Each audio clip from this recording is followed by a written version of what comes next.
Welcome to Popternative, where we dive into topical discussions from the worlds of pop culture, social media, and sports. Here is your host, Peter Remoliotis, aka PD Beats. Hello and welcome to the Popternative podcast. This is the podcast where we have digital discussions in the worlds of pop culture, social media, sports, and music. As always, I'm your host, Peter Meliodas. On Twitter, it goes PD Beats. We are speaking to members of the pop punk band from Vancouver, BC. We are speaking to members of Chief State. Guys, can I please have you introduce yourselves and tell us what you do in the band? My name is Nick. I sing and play guitar. My name's Fraser. I sing in a band. Let's give it a spin as well. My name's Justin. I play guitar and sing. My name's Chris, and I play drums. My name's Andre, and I play bass. Well, we got the whole band. That's awesome. I originally, you said a few of you guys, then that's awesome. No, well, guys, thank you for coming on the show. I really appreciate it. And yeah, so let's do the simple questions first. How did the band start? What is kind of the story behind the name of the band, Chief State? Yeah, how did it start off? Lonely Hearts, Craigslist. Yeah, so I don't know what I was thinking, but I was perusing through Craigslist one spring afternoon in 2015, and I saw this ad from a guy who wanted to make a pop punk band. He was from England, living in Japan, seemed kind of sketchy, didn't know if he was real or not. Turns out he is real, and here we are. Yeah, and then I guess I got over into Vancouver, we met up, had a band that fell apart for a year, and then we finally got it running, yeah. I don't know, end of 2016. Very cool, very cool. Could we go around the band? We'll start with you, maybe, Fraser, and talk about some of the influences of you personally, like bands you guys grew up listening to. Not necessarily the band's influence, but you personally. Like, were there some artists that that you could think of that influenced you? For sure.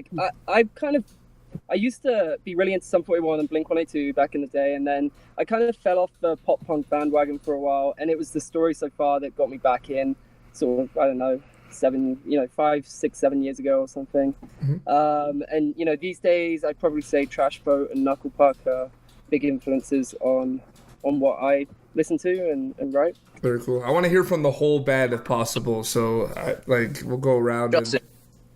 Hey, so I started listening to Sum 41 and Simple Plan and all that kind of stuff, so I listened to the fast melodic pop punk side of things. And then I was like, okay, I like Alexis on Fire. I like heavier melodic stuff. Great stuff. I love screaming.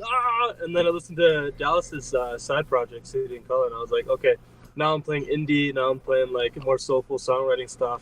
And then it was only I'd say in the last 5-6 years that I was starting to listen to pop punk again. And it was mainly The Story So Far. I actually started listening to My Chemical Romance when I was 18, so I didn't even You missed the bandwagon. I missed. You missed the bandwagon there. Like the footprints of what it was before, and then, and then these guys got me into a bunch of English bands Neck Deep and Waster and fucking what's it called? Are we allowed to swear? Not that much, but Sorry. It's fine. Don't worry. But yeah, that's the kind of my influences and movements and heavier stuff. Yeah, absolutely. What about the drummer? Well, I was throughout high school, I was into the usual stuff Sum 41, Blink. Billy Talent was a total flop. The first album, start to finish, over and over. Yeah.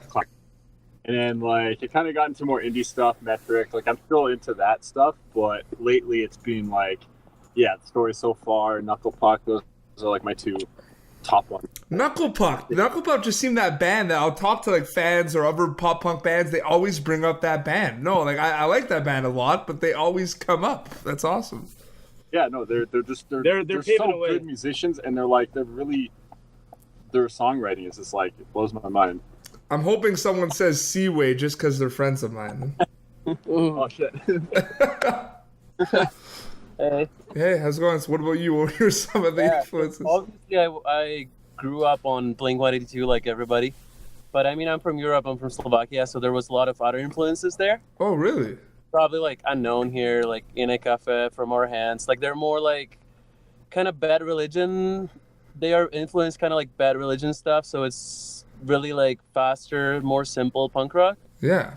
And then I kind of fell off the planet of music for like almost a decade, and then these guys got me back into like Knuckle Puck and all this new stuff that I'm like rediscovering fire again. I'm like, wow, this is awesome. Wow. No, so Chief State has like, it's like an international flavor to this band. This is Yeah, a little bit. I did not know that. Do you guys like talk about that a lot, or do you kind of just let people figure it out when they hear, your accents? Well, like a little bit. We kind of make fun We of don't Fraser advertise and Andre it. a little bit. Yeah. I think if you watch enough of our socials, you'll see that everyone is constantly ripping out of me and Andre because of our accents. Absolutely. Well, let's talk about the music. Like, let's talk about Chief State. I thought, Fraser, I told you before we went on that Broken Eyes is like, that's my go-to song these days. Great song. Sick. Love that song. So what I find really interesting is, and a lot of people, I always get, not that I'm going to offend, but like, for example, it's safe to say that pop punk, in terms of the instrumental aspect of it, a lot of it sounds very similar. It's a lot of the same riffs. So what I find makes it stand out is the vocals. Okay. Because interesting. bands like State Champs, We Were Sharks, who are from Ottawa, who I'm sure you guys are familiar with. There are bands that, if you go see an alternative press article, they're gonna say like, vocals are unique, a standout. So we can go around the band, but what do you kind of think makes your sound stand out from other pop punk bands? I mean, it could be what you say. Definitely the most noticeable will be the British vocals, I guess, with the accent. And then also I sing really high and kind of harsh as well. So it definitely stands out a bit. I don't know. What do you think, Nick? Yeah, I think it's like kind of interesting because like we have the dynamic of like Fraser, who has like some screaming high, really, really harsh stuff, and then a lot of my parts are kind of softer, a little more melodic, a little more understated sometimes. So I think having that kind of mix definitely sets us apart. Not saying that we're the first band that's ever had two vocalists. We've definitely not. Definitely won't be the last. But I think we do it in a little bit of a different way, and rather than kind of fighting for like the same spot a lot of the time, I feel like we're both pretty comfortable in like our place of where we move cool. things. Yeah. And what do you think, and other members can answer too, like what do you think is the mindset of Chief State? I mean, obviously, the in terms of mindset, what I mean, like what are some of kind of the goals and what is kind of like the quote unquote mission statement of the band? Obviously, you guys want to like tour the world, you want to do this, you want to make a living doing this because you love it, right? But are there some kind of mission statements or goals or messages that the band has? I think we've always set like little mini goals. One of them I'm still kind of bummed about because one of the first ones was like to play Warped Tour, and then of course they closed it down in our first proper year as a band. So that kind of sucks. But I mean, we set a lot of mini goals. One of them being to tour the US, which is something we're doing hopefully soon, and to get on a support slot on a tour. So those are things that we're immediately working towards. And then I think in terms of the other mini goals that we've set, we've usually achieved them. So things like just putting out an EP with X amount of videos, and working with these people, recording with this person, and things like that. I mean, for all of us, I don't know about everyone, but for me, I just enjoy playing shows and being out on the road and doing that whole thing. So that's kind of what we're trying to do, is just get our music in front of as many people and have fun doing it. It's it's no surprise too that music is medicine. Like I talk to many people that have been through rough times, and music has kind of saved their lives and helped them through tough times. And I think that pop punk is in a state now where it's very strong. There's a lot of bands out there, and there's a lot of people writing material that relate to people having tough times and dark times in their past, and saying that, hey, you know, you're not alone. You know, we've all been through there. We're here for you. Do you kind of think that those are kind of the messages that pop punk is kind of delivering these days? I think with some bands, I mean, some bands tend to just do more kind of poppy, lovey stuff, and some bands definitely have that kind of more emotional side to it. For us, I mean, I don't particularly write for people per se. I kind of, when I write, music just comes out of me, and it's usually thoughts to do with me or a feeling that I have, or even a perspective from another member, which is Broken Eyes, actually. So, you know, it just ranges, but I wouldn't necessarily say that I kind of write to cater to just, you know, to other people. It just kind of happens that way that people can relate to it, and that's fantastic. Mm-hmm.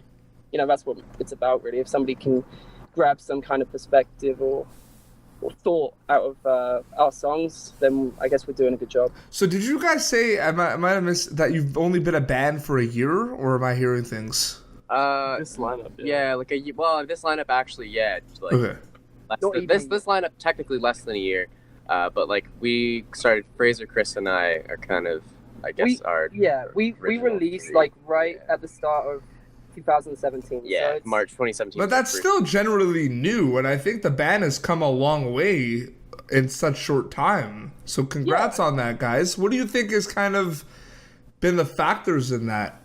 I think it's like, here, I'll speak down. If it comes down to it, I think with the five of us being in a band together, like we've all come from like a different like genre or a different band or a different project that we've worked on ourselves for like at least 4 or 5 years. So I think all of us have like a little grasp on how we should do things and how songwriting goes and how the business aspect goes, especially with like Nick and Fraser taking the head of it.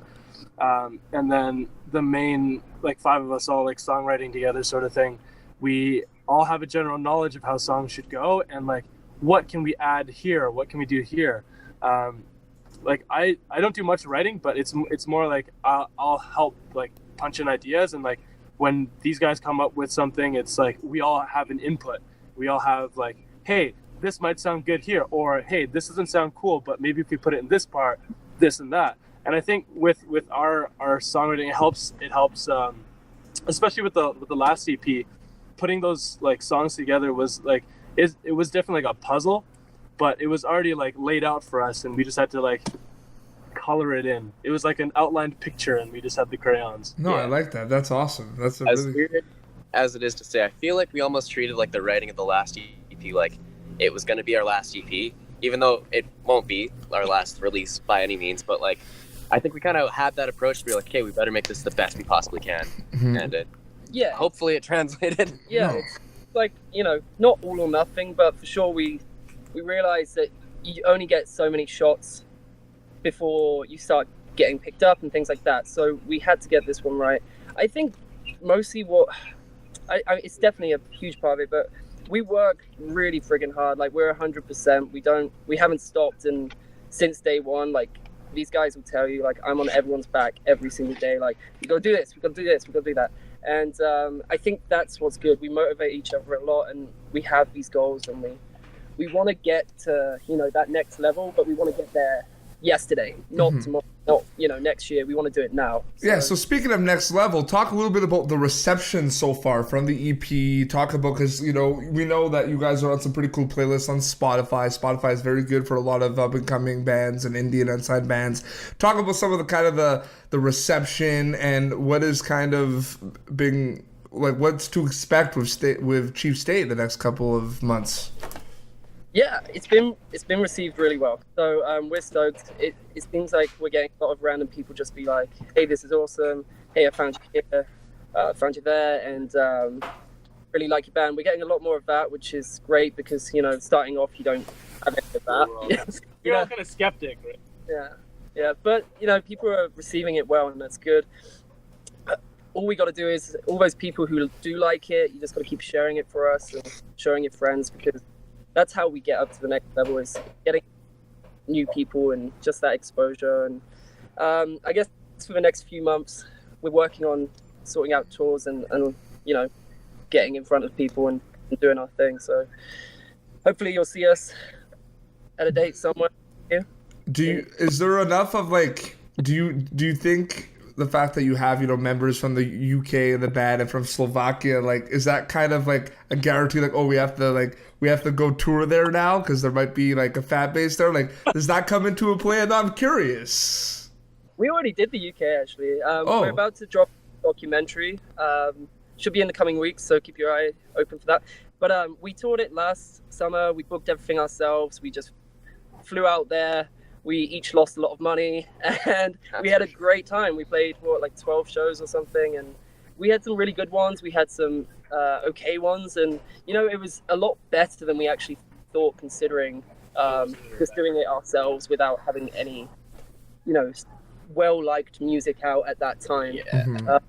Especially us as like a band, like that was our second tour ever. Like for me, that personally, that was like my third tour ever. So like that was pretty crazy. And we'd only been a band that had released music for, our EP came in in March. We went over there in June, so 3 months. So we didn't expect really anything much, and it definitely lived up to those expectations and even more. So I want flip the camera over. Hey, how's the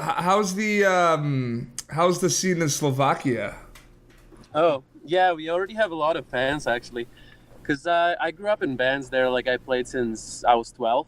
So all my friends, basically Slovakia is only like 5 million people. Yeah, so if small. you hang out in the capital, which is like 500,000 people, so probably everybody like knows each other. Like, every time you meet a Slovak person in the world, you add them on Facebook, you probably have like 10 or 20 mutual friends already. So are all the shows in Bratislava, like, mostly?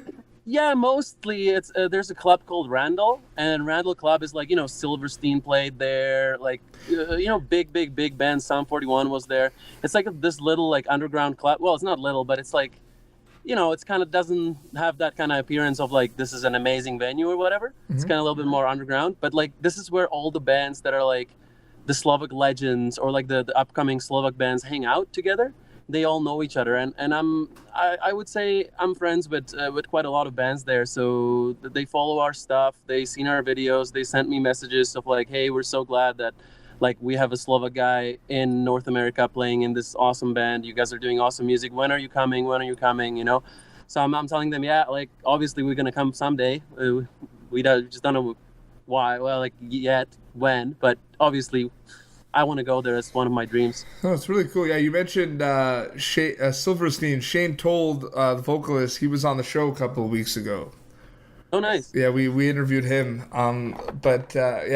came on the show. And so before, wrap up, and everyone could chime in on this, I wanted to kind of get your perspectives more on, like, the business aspect of things. And what I mean by that is, I went to shows a lot when I was younger, and merchandise was always, you heard from bands, how are we gonna put food on the table? We will sell merchandise, because touring, you got to pay the gas, the guarantees might not be that much, it's the merchandise.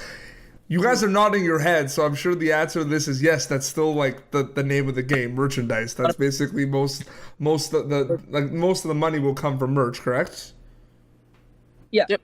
For sure. Yep. Easy. Okay, so the second question is, because one can make an argument that record labels that, and I find it funny because record labels like Hopeless Records and Victory Records, they're still like, and Pure Noise, they're still considered like indie. They were indie labels, independent labels, but like, yeah, I know you're shaking your head, Nick, but it's like, I find that interesting because they're pretty known to the scene, and they're like the big major record labels for those type of bands. Yeah.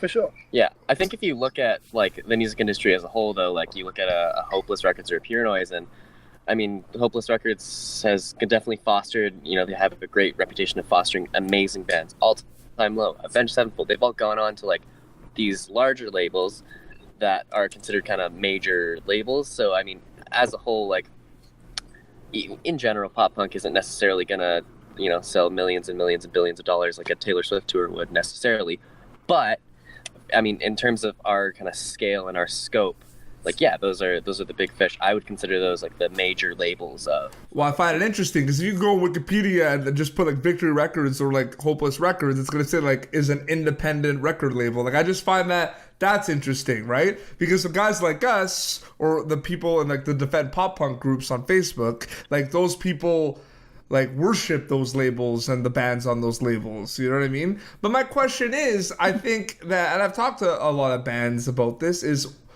because it has changed and people are not necessarily buying records as much as getting a Spotify account and downloading the single and listening to the single. Are people signing to these record labels for, you know, the exposure and the financial backing? Like, why are they still signing to these record labels, in your opinion? Next step. It's the next step. Unless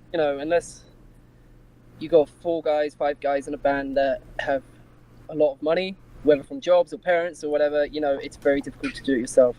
The labels, you know, really, it's difficult for bands to make much money from the music sales and things like that. But what it is exposure. It gets your name out there. It means when you do turn up in a city, there's some people to see you there. That could buy the merch, right?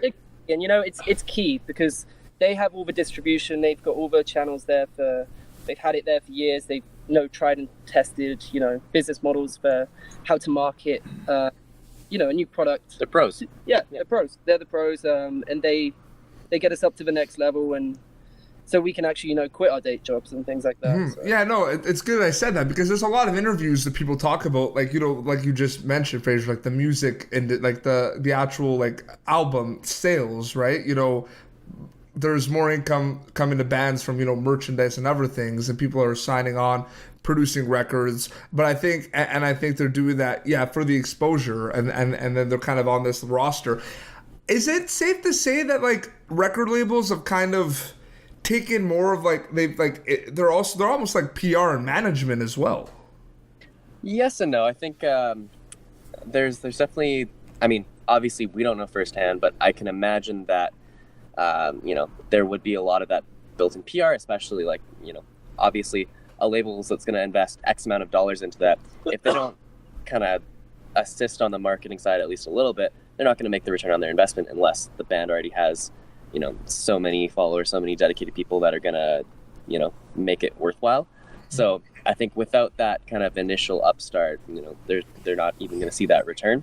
In terms of management, I mean, again, it's for the most part, I would imagine in their best interest to see their artists do well. So I think that's kind of where a lot of that may be coming from. Mm-hmm, for sure. Well, guys, I think we'll wrap up, but thank you all for, I know you guys are on the road, but it's really cool that you can kind of park the van and chat with us. We'll chat with ourselves. That's really cool.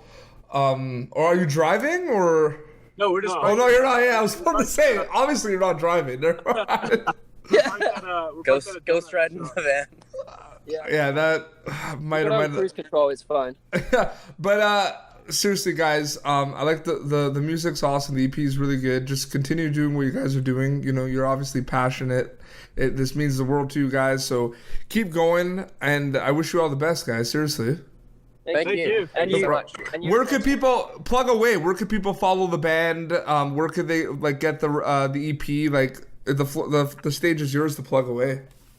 Chief State on Facebook, Chief_State on Twitter, Chief State on Instagram, Chief State on Spotify, iTunes, Apple Music, literally think of it, we're probably there. Google Chief State Band, we'll be there. I think the final place, if you want to get a physical CD, head over to Victory Merch. victorymerch.com. Just search in the search bar Chief State and.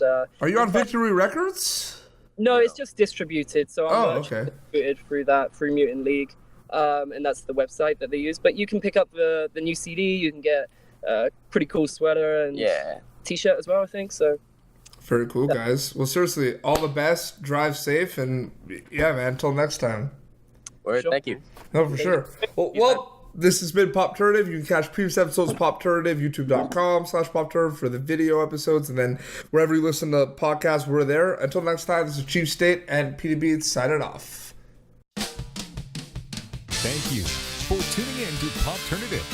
Make sure to check out our past episodes of Pop Turnative on YouTube. Be sure to like Pop Turnative on Facebook and follow us on Twitter. This has been an Autograph Communications production.